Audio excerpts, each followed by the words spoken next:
இன்றைக்கி வந்து வாஸ்து கம்ப்ளைண்ட்டில் தான் நிறைய பிரச்சனைகளை நம்ம பார்க்குறோம். ரெண்டாவது கலியுகம் அதிகமாகிட்டே இருக்கு, முத்திக்கிட்டே இருக்குது. இது இந்த கலியுகத்தோடைய எண்டு எப்படி இருக்குன்னு வீர பிரம்மேந்திர சுவாமி சொல்லியிருக்காரு. அதெல்லாம் படித்தோன்னா நம்மளாம் அவ்வளோ அரண்டு போயிடும். எல்லாத்தையுமே சொல்லி வச்சுருக்காரு வீர பிரம்மேந்திர சுவாமிகள்.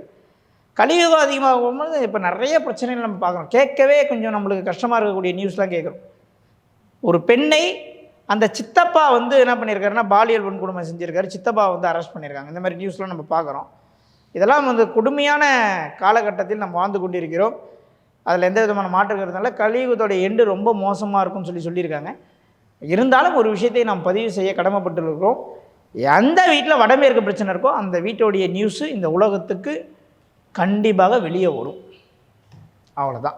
வடமேற்கு இல்லாமல் அவங்க நியூஸ், வடமேற்கு பிரச்சனை இருந்தால் நீ நியூஸ் ரீடராக இருக்கணும், இல்லைன்னா உன் நியூஸில் வரணும், இல்லைன்னா நீ ரிப்போர்ட்டராக இருக்கணும், இல்லை நீ பத்திரிகையாளராக இருக்கணும், நீ நடிகராக இருக்கணும், இல்லை நீ ஆர்டிஸ்டாக இருக்கணும்.